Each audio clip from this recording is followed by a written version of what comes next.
बिस्मिल्लाहिर्रहमानिर्रहीम। लाखों करोड़ों दरूदो सलाम नबी पाक सल्लल्लाहु अलैहि वसल्लम पर और उनकी आल पर। मैं हूँ कुलसुम हाशमी और आप हैं मेरी यूट्यूब फैमिली का हिस्सा। अल्लाह से दुआ है कि आप जहाँ कहीं भी हो खैर खैरियत से हो।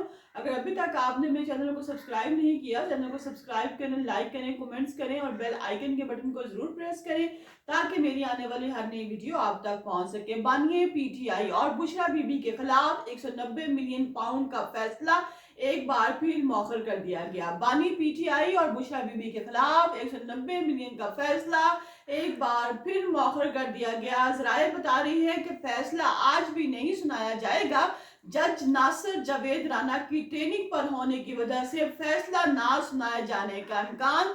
फैसले की नई तारीख से वकला को आगाह कर दिया जाएगा। फैसला तीसरी बार मौखर किया गया। 190 मिलियन पाउंड का फैसला 18 दिसंबर को महफूज किया था। एहतसाब अदालत के जज ने रेफरेंस पर समाअत जो है वो मुकम्मल की थी, लेकिन जो फैसला है वो फिर नहीं सुना जाएगा क्योंकि जो जस्टिस हैं नासिर जावेद राना साहब हैं वो मौजूद नहीं है, इसलिए जो फैसला है वो फिर मौखर कर दिया गया है। डिप्टी कमिश्नर कुरम पर फायरिंग करने वाले हमलावर की जो शनाख्त है वो हो गई है। सरकारी जराये के मुताबिक मुलजमान की तादाद जो है वो 5 है, इसमें सहूलतकार भी मौजूद है। शनाख्त के बाद केपी हुकूमत ने मुलव्वस अफराद को गिरफ्तार करने का फैसला कर लिया है।